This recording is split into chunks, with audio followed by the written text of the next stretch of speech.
DBS Live, it's DBS Islam, and guess what? It's time for Week in Focus. I am talking Islam now. My name is Shadrach Shagaf Kisame, and of course on set as usual, I'm joined by none other than the researcher Ashaba Hajara. Now we are trying to find out the Russia and Ukraine feud. What is the history behind?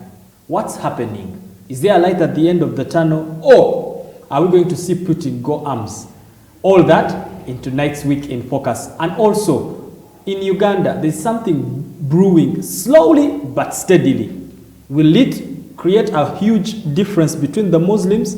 Now they are trying to review the constitution as okayed by government this week.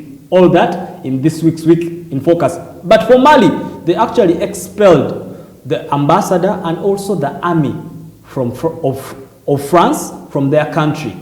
All that we're trying to find out. Does France still have a footing in Africa, or all this is just history? All that in tonight's Week in Focus. Now do not go away. Let's see what Nana Kex has in store, and we'll definitely be right back.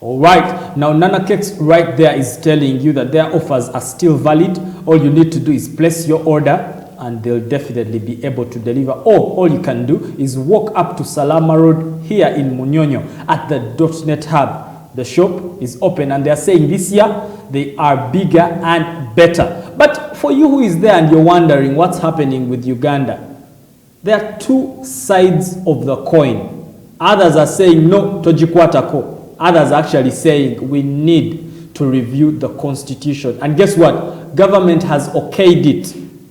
All this, Ashaba Hajara will tell us. Why are other people saying, let's review this thing? And other Muslims are saying, let us not review. Do we have two groups of Muslims, or are we tending to that?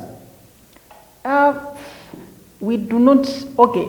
We are not supposed to have groups of Muslims. Mm-hmm. Muslims are Muslims. Islam is Islam. There is nothing like this or that. It's same religion. Yeah. For those that are saying that let's review the constitution, the president thought, of course recommended by the Muslim Supreme Council, he recommended in 2014 that there should be a review.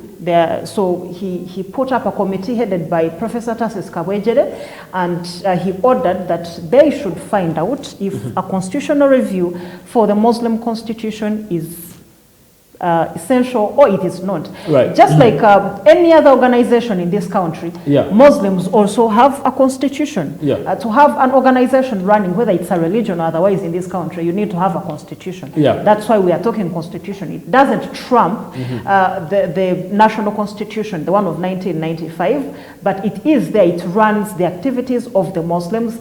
It is what guides them legally speaking. Right. Yeah. So there was a need to have the review because there was a lot of infighting. You've heard of the property, land, and what have you. People accusing the Mufti Sheikh Shaban Mubaji of misappropriating, and the people he's working with, he has been accused grossly of misappropriating the property of Muslims, so much so that it inspired the breakaway of another faction. You've heard of the Chiboli faction, So that's what, with that and a lot more that we are going to cover in tonight's show, that's why the president figured, why can't we have a constitutional review? Just so that the people can know, Sheikh Shaban Mubaji has been in the seat for what now? 22 years? Yeah. So what does the constitution say about the length of a Supreme Mufti? The time in office? Because of the wrangles that we have been seeing, he kept asking for a push, Yeah. so he can take care of the issues at hand, the land, the offices. Simply, there is a lot of division that has been witnessed during his tenure. And because of that, he's had an opportunity of extensions to work on that, but it hasn't seemed to work out, which is why the new constitution that they are putting under review, they are trying to study whether they should put the minimum age of, for someone to stand as a mufti at 55, and give him or her, well, him, a term of 10 years. So what is the time, that estimated time that someone would know, is supposed to be in office, let's say Supreme Mufti, what is the time they should stay in office? As we speak right now, the man has been there for 21 years. Well, he was put there in December. It's not there that it is a perpetual seat, but because there has been urgent issues to work on, things that have been considered emergent, he sort of has been getting an extension to work on them. We actually expect him to run again in 2025 if this constitution gets passed, but having the sort of Tojikwatako version is coming in this constitution. If the review says it's okay, we can have it. Something that is disturbing me, or even the people who are watching us right now, what is government's involvement in matters of the politics of Islam? Is it of significance in this issue right now? Well, think of very unhappy Muslims. We are saying that we have issues with how the property of Islam is managed in this country. We expect the government to do something, but we are not seeing something getting done. Women are saying the constitution really puts us aside. Those that are disabled are saying it's not an inclusive one. We don't see the role that we play. We don't see how they are taking care of us. You have children, you have the youths. So you have special interest groups, then you have the Salafia group, then you have the Tabligh, and they are saying we are getting ignored. So all those come down to, well, we are going to blame Mufti Mobaje, but at the end of the day, we have a government that runs this thing. So where is the government? And the government is going to come in with the politics. We are losing votes. That's just a fact. Government wants the votes and the support of Muslims. So if they have as many complaints as these, and then you have a president that says he's all inclusive, like Museveni, you have seen his cabinet, you have seen what the constitution of Uganda provides, that every district must have a woman member of parliament. He's going to come in and he will say, well, you know the policy. So it is in the government's best interest to have issues that Muslims have been raising over the years taken care of on a legal paper. Since this is a religious-based issue, why don't we have the Supreme Council, like you said, them solve it amicably? Because Islam is a religion of peace. So sit down amicably and settle it without having government poke its nose. Well, we have had this discussion a lot of times, whether it's about terrorism, whether it's about politics. Islam is a religion of peace as an institution, as a religion. If you put everyone aside, it is a religion of peace. But when you bring in people, they come with human issues. It's going to have politics. It's going to have division. Someone is going to say, but you dress this way. I don't think that we're supposed to be dressing this way. If you look at the reasons why we have the Shiites and the Sunnis, if you look at them, it's because some believe that something is supposed to be this way, and the other believe say, no, it's supposed to be this way. We pray the same way with the same number of times. Everything, we read the same Quran, but I think that the last caliphate should have been like that. So humans bring in human issues, which is why you cannot give this responsibility to the same people that are being accused of sort of leading people in a way that people are not okay with. So you have given them time. Maji has been asking 5 years after 5 years to cater for the issues, for the divisions, for the property issues. I get your argument, Hajara, but then you're trying to tell the people watching right now, even me, that, okay, government is the universal or the sovereign authority that can bring the peace that we need. We who understand this thing have failed. So the others who don't understand this thing can give clear judgment. You know, Shadrach, if you ask me this question, so let's use a hypothesis, where you come from in the village, you have elders. Those elders are very much capable of taking care of issues. So at the end of the day, we wouldn't really need a government, we wouldn't need a president, because these elders that move from grandparents to parents are there to take care of these issues. But at the end of the day, you need someone that is bestowed with the responsibility of taking care of nationals, whether they are Muslims, whether they are Catholics. And just like we discussed, you're going to have human issues coming in. It may be about money, it may be about leadership. The women are saying, why can't I be a mufti? For example, a woman is going to ask, why can't I be a mufti? Or why is the Islamic constitution? Because it was promulgated in 1972, it was amended again in 1986. The position of women and youths then was a very different one. Today you have... Has it gotten any better? Yes, of course. Between 1986 and today, you have, for example, a difference of ministers in parliament. By 1986, the only woman that had a law firm in Uganda was Rebecca Kadaga. Today, very many women have law firms in this country. So positions have changed, and more women in Islam are going to seek for the same. Islam permits them to acquire education. So now I have acquired education, what am I going to do with that? So there are a lot of issues that, yet you have a Supreme Council that is being accused of not taking care of these issues. So what are we going to do? We're going to ask the government to come in and intervene, which is what happened. Right, Aja, before we go for a short break, and because I really, really want to understand this, government okaying a review means that these people who have been seeking a review have won. Yes. So government has made its judging already. Yes. So that's what I was saying. That's why I asked that question, is that government is already biased. By them okaying a review, they are saying, hey, you can stay in power. We've seen what you can stay in power. Because they are going off the original script. No, but amending a constitution does not necessarily mean that you're going off the original script. Now, here I'm going to address this as a lawyer. Constitutions world over are subject to amendments. That's why when you're in Uganda, you're going to hear of these amendments. When you listen, or if you watch any documentary anywhere, you're going to hear the First, Second Amendment, 14th Amendment, things like that. So constitutions are subject to amendments given the subject of time. Time changes and people's aspirations change. So you promulgated this in 1972, okay? It is possible that then women were not even allowed to inherit property. As a national law. But you know, I'm being biased when I ask that question. It has nothing to do with women and the youth. It has everything to do with a mufti who has been in power for close to 22 years, says 22 years, and now the time has come for, hey, you have to leave. But okay, let's review. No, you're ignoring something we call But is that the core for the review?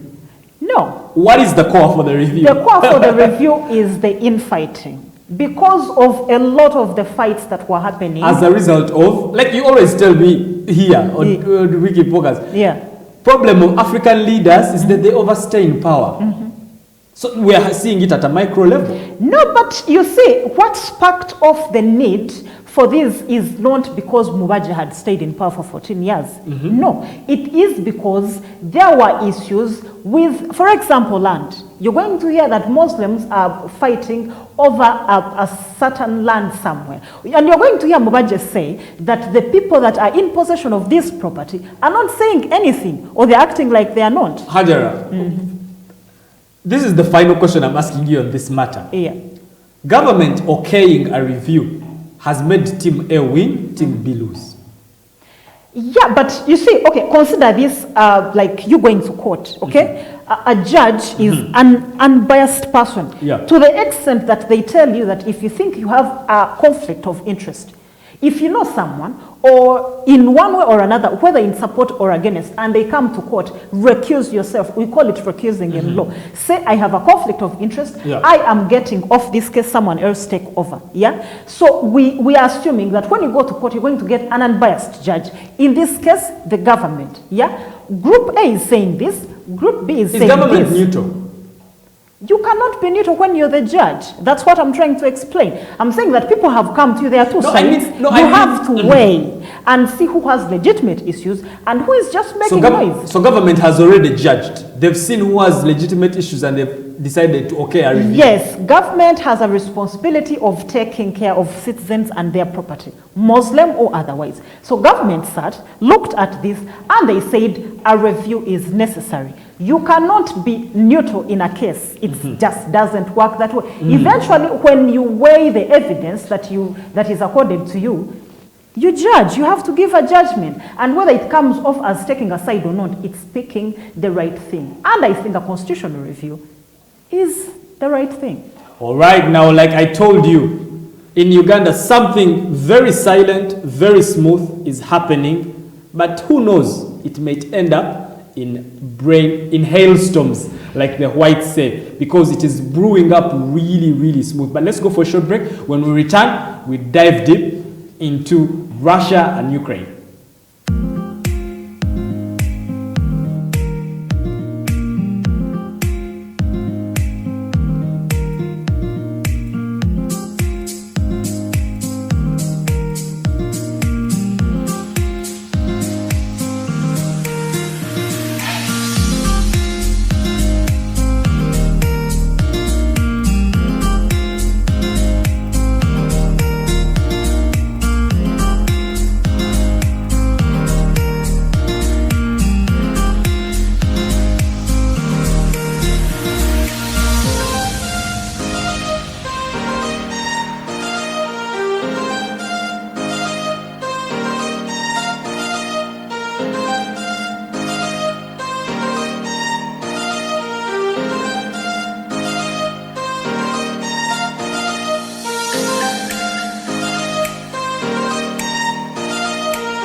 We're at Salama Road in Munyonyo and we are live. Now I'm telling you, all you need to do is follow us on our social media platforms, Facebook, Instagram, and Twitter. Do that for the Muslim channel and also do that for DBS. Now remember, we are at the Hub, and at the Hub a lot is happening. We are content creators, we do TV shows, we are a production house for all your live streaming. All you need to do is call the numbers on your screen right now and we'll definitely be able to serve you right there. Now I'm telling you, with Ukraine and Russia, it has already happened. They have split and Russia has okayed the action. Hajara, isn't this so interesting that Putin is now picking a side?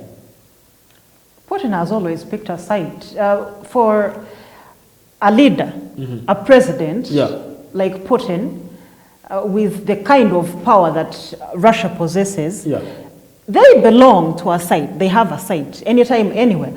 And at a time when the side that exists, he's solely responsible for its creation, of course, he has to take the side. But did we see this coming? Yes.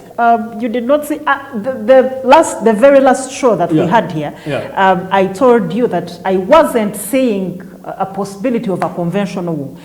Russian troops saying, okay, we are attacking Ukraine, but something of the sort that creates a proxy war in Ukraine. Say Russian forces find themselves in there, and the European Union and NATO decide to send theirs in there, and some sort of clashing happens like we have been seeing in Yemen. That's the biggest likelihood that I expected, although it happened sooner than I expected. So that Donetsk and the Lugansk, what's the separation?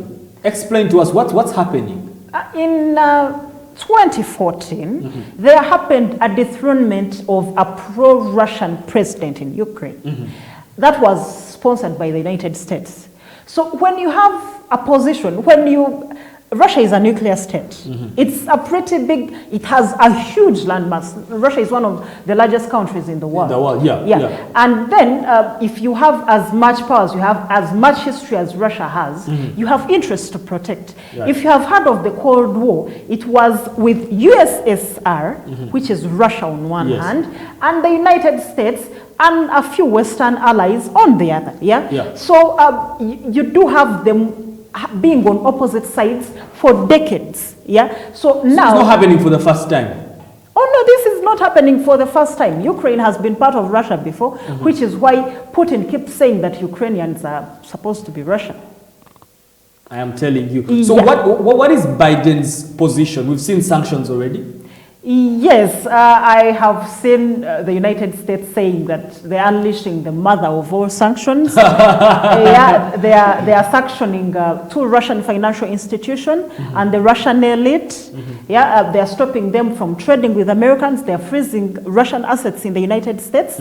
And yes, everything in line of financial and any sort of related. Isn't this a deadly move for the US? What is the US supposed to do? Because we may look, they underestimated, they underlooked, or rather overlooked what happened with Crimea in 2014. It was a mistake. So in 2014, after the dethronement of Yanukovych, Russia moved in, and they took over Crimea. They organized a referendum there, and the people of Crimea decided that they want to be part of Russia. But this was like the referendum that happened there in 1964 in the 2 lost counties. You had the Kabaka of Uganda moving people to those areas. You had Obote moving people to those areas. The bigger crook won the day, which was Obote. So it is the same thing that happened. Putin organized a referendum in Crimea. He won. They let him have Crimea. It was a mistake. This is the same thing that Hitler did. Hitler took over Yugoslavia. The world looked at him and they just kept quiet. He went in to pick Poland, and that's when the world reacted. So when Putin took over Crimea in 2014, the West should have said no, but they kept quiet. You know what happened later? He decided, he had pro-Russian separatist forces fighting in Donetsk and Luhansk, in the Donbas region. So what do we have today? We have him recognizing those 2 as separate states. Do you know the effect of that? China is going to move into Hong Kong and Taiwan, and they are going to take precedence. The world is not supposed to underestimate precedence, but we do that all the time. So do we say from inception, from the genesis of this thing with Ukraine, Russia has been involved? Yes, Russia and the United States started fighting because from the Orange Revolution, Russia got a pro-Russian president. Then in 2014, you have a pro-American president coming in who lost to Zelensky. Zelensky is the current president of Ukraine. The fun part is that he's a comedian. Anyway, so yes, the issues are that Russia doesn't want Americans and the West in their backyard, and they are right, because it's dangerous. Strategically speaking, it is dangerous to have NATO, the European Union, the 2 organizations that Ukraine wants to join. Why does Ukraine want to join them? Because they want security from Russia. From Russia, yes. Isn't that a smart move for the Ukrainians to do? It is very smart. Exactly. They're trying to protect themselves. Exactly, but it seems like Russia has won. Yes, as we speak right now, Russia has the day. Because Russia has the parts that are near Russia. If you look at the eastern part, it's the Donbas region. It's why you have Donetsk and Luhansk. Russia has taken over that. And I do not know why, but the West the world is not supposed to sit and look on. There are countries that are going to cheer to that. For example, China. It creates a very healthy precedent for China. But the West, whether sanctions are enough or not, but it is not supposed to stop here.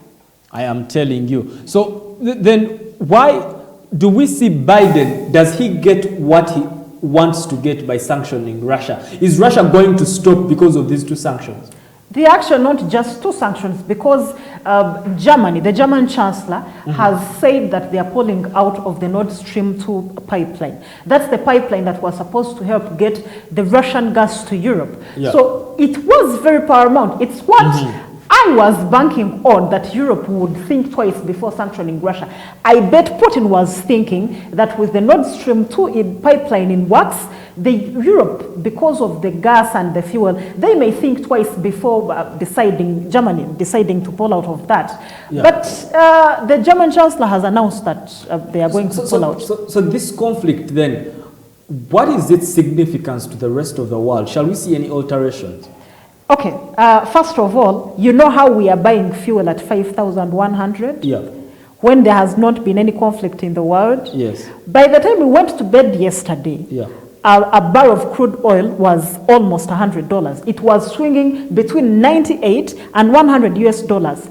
Anything that concerns sanctioning Russia, which is a chief exporter of fuel and gas, is going to affect the whole world. So you're going to see inflation and fuel prices shooting up. Now that's one. Number two, you're giving China the basis to say that, okay, now Taiwan, what do you think? Come back home. Yeah, countries are going to start moving in on others because you did nothing to Russia. Russia is weaker than China. What can you do to China? Yeah. So we are going to keep seeing issues of this nature coming up.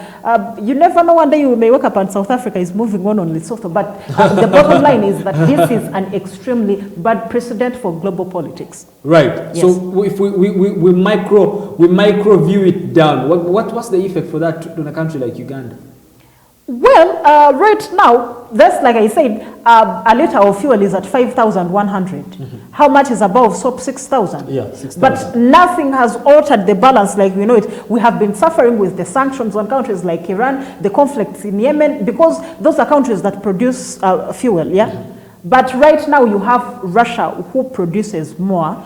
On sanctions, they can't trade with American allies. Uganda is an American ally. Yeah. So by extension, these things are going to affect Russia and the countries that Russia has been dealing with. So above SOP is right now at 6,000. So imagine a liter of fuel going for 10,000. How much will the bar of SOP be? Before we go for a short break, do we see Russia remaining obstinate or stubborn and moving forward? Yes. Because of what happened with Crimea, and I don't think that anything is going to be done to reverse the fact that the Donbas region is breaking off from Ukraine. And believe me, after Donbas, after Donetsk and Luhansk, another region in Ukraine is going to say they want to be part of Russia. Yeah. And before you know it, you're going to have Ukraine either split in half with the other half part of Russia. Someone has a dream of putting back together the USSR. It is going to happen.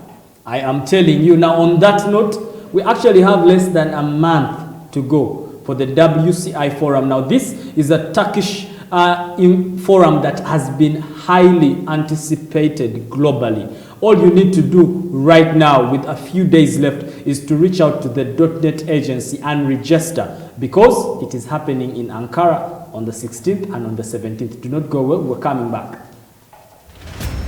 Would you like to do business with Turkey? Join the 6th International Business Forum to be held in Ankara from March the 16th to 17th. Meet the most powerful producers in Turkey and create collaborations with them.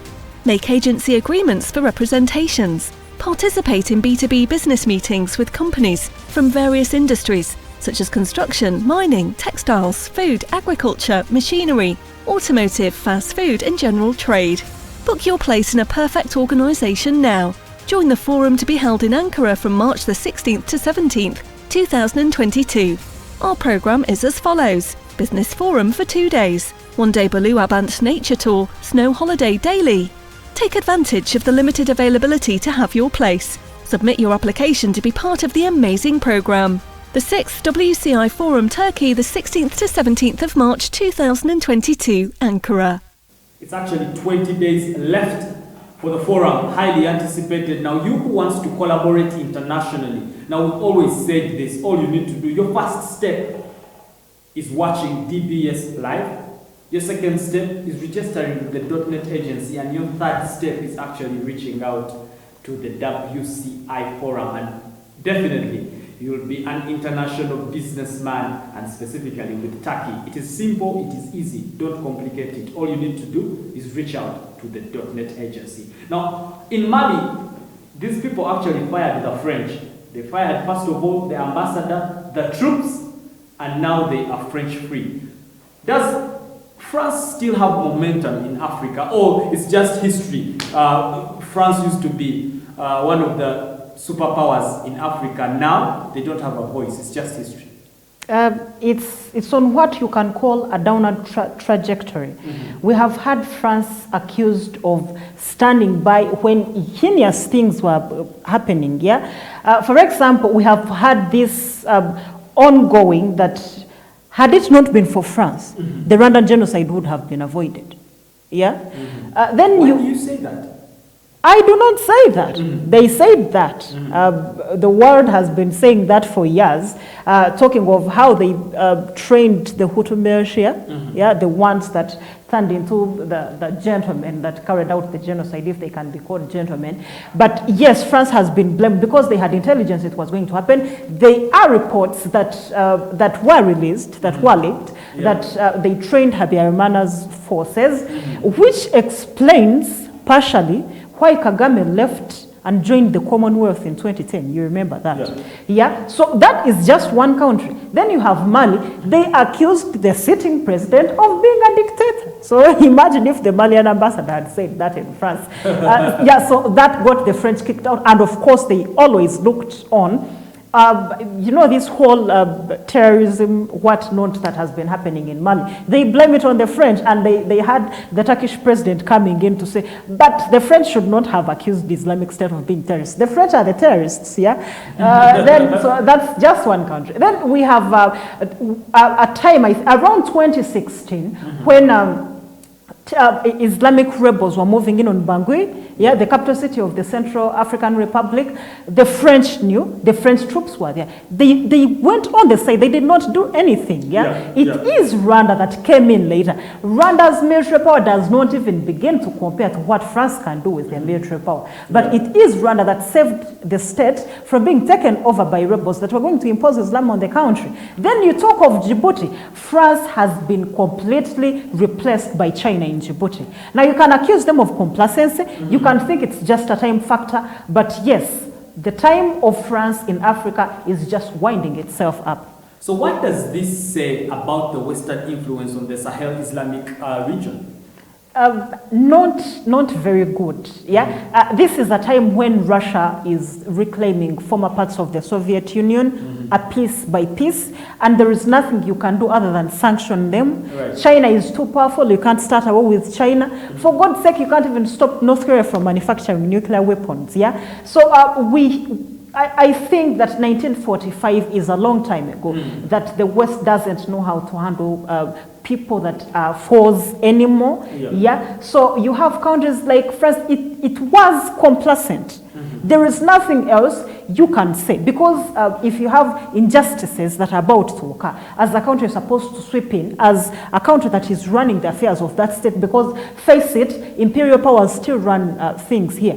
So you're seeing a genocide is pending, it's almost happening. What are you doing? Training the people that are going to cause the genocide. You're looking at China taking over the ports and what's in Djibouti, and you're just looking on. So in Mali, do we say that French complacency, the French complacency somehow signifies their downfall, or do they do not have power anymore? You remember when a young man in Tunisia set himself on fire in 2010? It escalated into revolutions that dethroned powerful men that had run countries for decades. The point is that when something happens, a revolution, if a revolution happens, a revolution is something that creates a fundamental change. If it happens in one country, it is going to happen to another. Yeah. If the people in Mali, because Mali is doing terribly bad, like the state of affairs is bad, the security is terrible, the economy is doing poorly.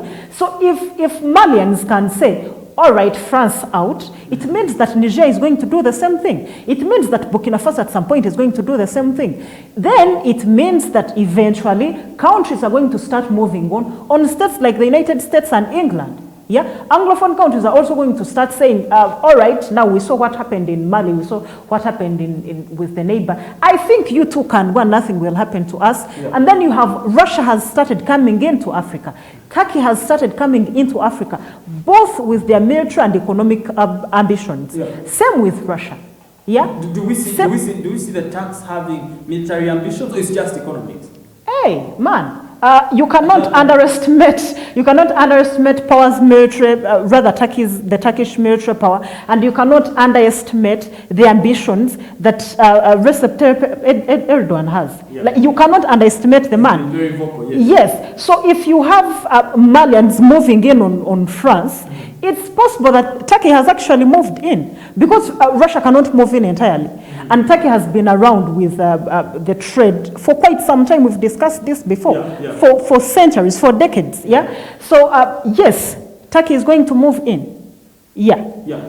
Our time is really well spent. But in these last few minutes, I want to understand the downfall of the French. What significance does it have to Washington, or even the rest of the world? For the rest of the world, it means that someone else can take over.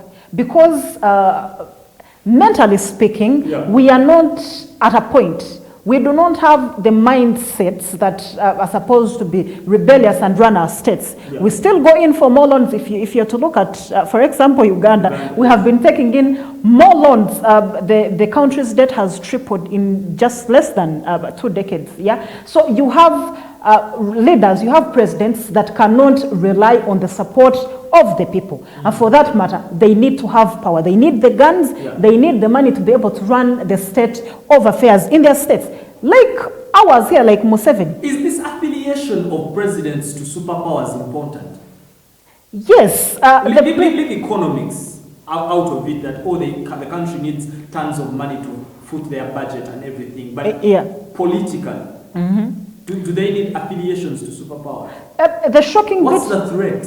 The shocking bit is that you're divorcing economics from the politics, because it is the money that runs the politics. Yeah, there is a state, for many of the states, they do not have the power to say that we're going to go to the polls and we vote for this one. Yes, you can, but if certain states can get their way, they're either going to get him deposed, overthrown, killed, or people on the street. Those things have happened world over. We have seen them. You saw the no-fly zone over Libya in 2011. So you cannot divorce the superpower and their money from the African politics, because you have dictators that don't have the support of the people. So if you don't have the support of the people, you have to force them, either coercively, which coercively, you're either going to use military power or you're going to use money to buy and bribe them, divide and rule them.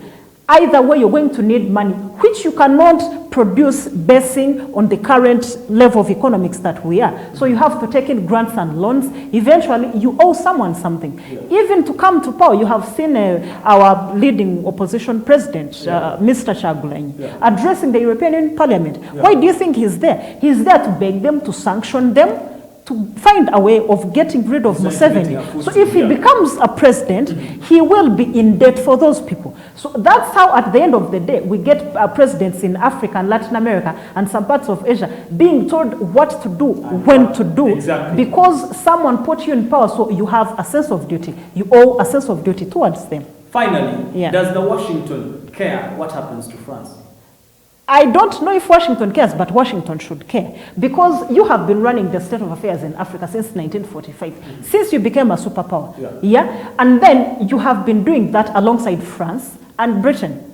But now people are kicking out France. Like I said, yes, it is a wave.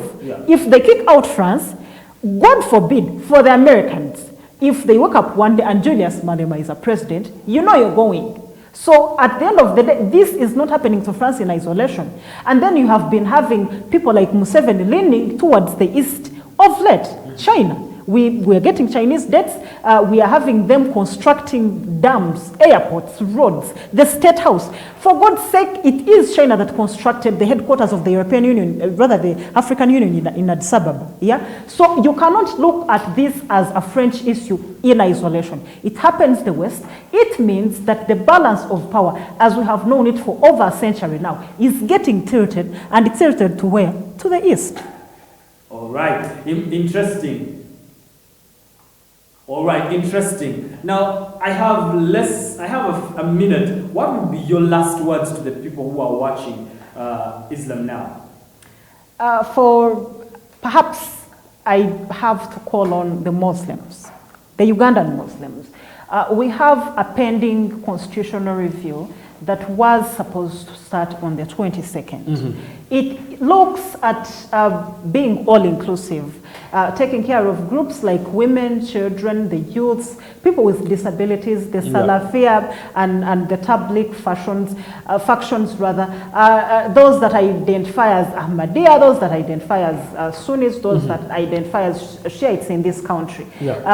You have something that is about to get drafted. Mm-hmm. It is a legal document. It is a constitution.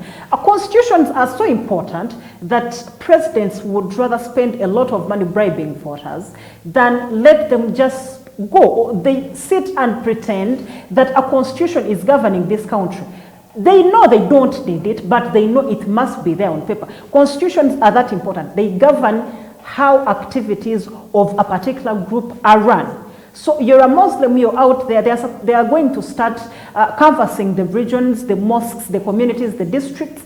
Make sure that you have something to say about how you want Islamic affairs run in this country, because it depends on you. You're an individual, you're a Muslim, and individuals form a collection, the Muslim community. So make sure that you are there when these guys appear. If you have a view, please put it out. Do something, however little, for the good of Islam in this country. All right, now Hajara right there is telling you that make sure that whatever is done has your input, and it also has your blueprint on it. Just don't watch as things are done. Be part of the people that make the things happen. But we've come to the climax and to the end of tonight's Week in Focus. That's all we had for you. But from me and the DBS management, would like to say good night, good luck. Until next week, good night.